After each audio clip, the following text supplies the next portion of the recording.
Woodstock, Ontario. A picturesque town known for its friendly people, vibrant community events, and the iconic Woodstock Fair. But beneath this idyllic facade, a darkness lurked. A darkness that would shatter the town's tranquility and expose a horrifying truth. Elizabeth Wettlaufer, a name forever etched in the annals of crime, cast a long, chilling shadow over Woodstock. A registered nurse, entrusted with the care of the vulnerable, she became a predator, a bringer of death. Her actions sent shockwaves through the community and beyond, leaving behind a trail of grief, disbelief, and unanswered questions. The veneer of normalcy was ripped away, revealing a sinister underbelly.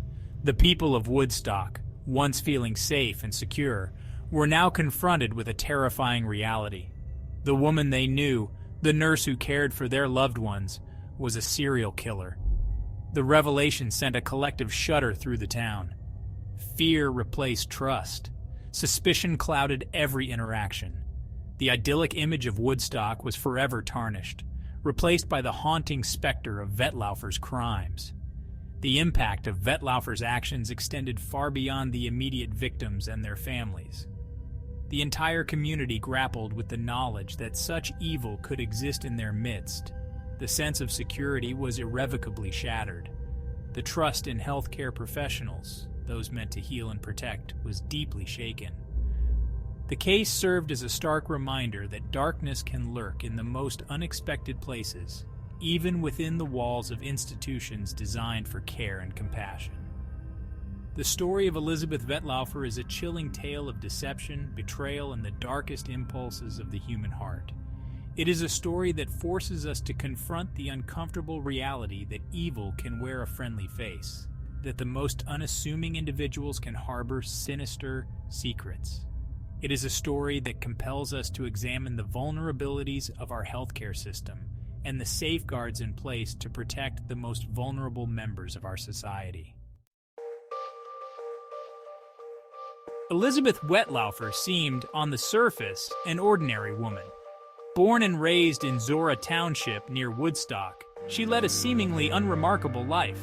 She pursued a career in nursing, a profession dedicated to caring for others. Yet beneath this facade of normalcy, a darker side brewed. The seeds of her sinister transformation were sown in the shadows, hidden from the prying eyes of the world. Her personal life was marked by struggles. She grappled with her sexuality, her weight, and her mental health.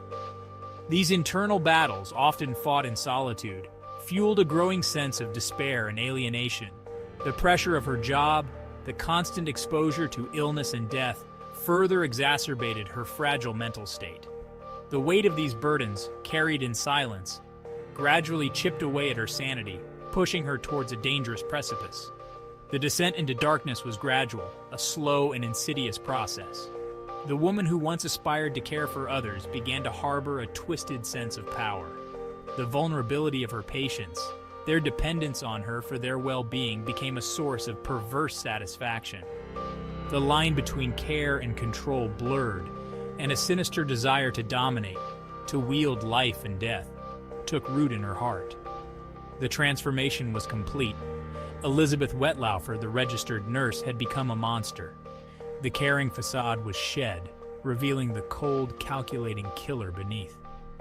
The woman entrusted with the lives of the vulnerable had become the very source of their demise. Her descent into darkness serves as a chilling reminder that evil can lurk beneath the surface, waiting for the right conditions to emerge and wreak havoc. Elizabeth Wettlaufer's reign of terror began in 2007. Her weapon of choice, insulin, a substance meant to sustain life, twisted into a tool of death in her hands. Her victims, elderly residents of the long-term care facilities where she worked, were chosen for their vulnerability, their inability to fight back against her insidious attacks. The first murder, a chillingly calculated act, marked the beginning of a horrifying killing spree that would span nearly a decade. Her methods were deceptively simple, yet brutally effective. She would administer fatal doses of insulin to her unsuspecting victims, their deaths often attributed to natural causes.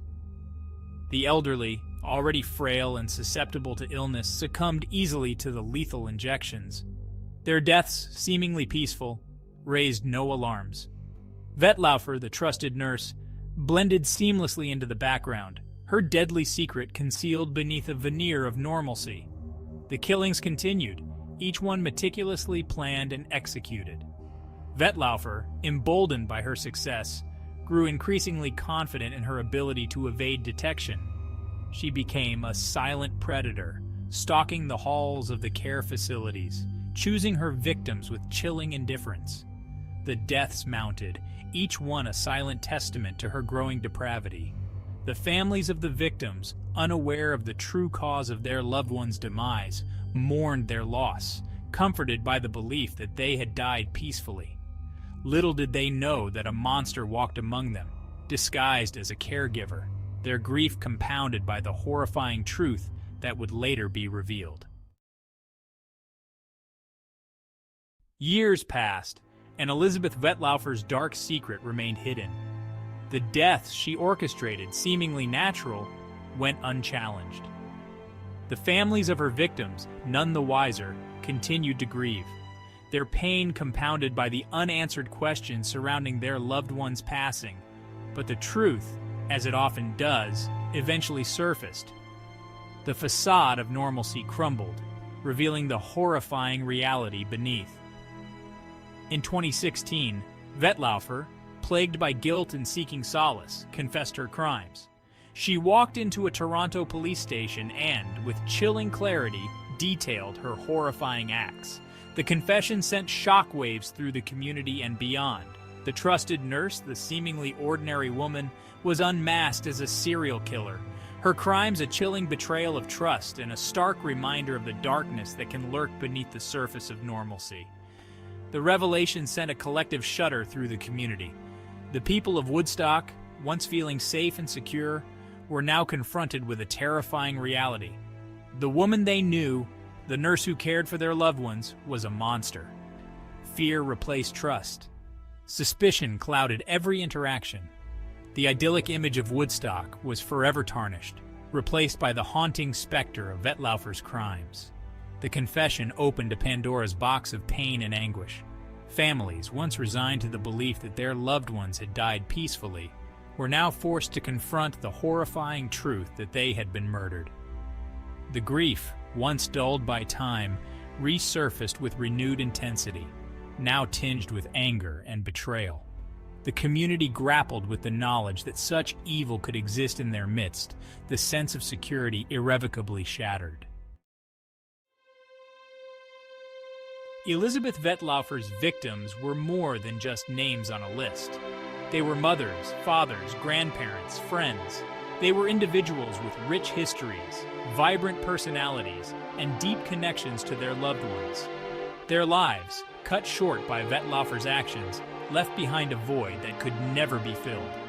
Each victim had a story, a legacy that was brutally extinguished.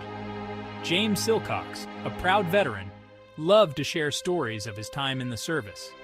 His booming laugh and infectious smile were a constant source of joy to his family and friends. Maurice Granat, a devoted family man, cherished every moment with his children and grandchildren.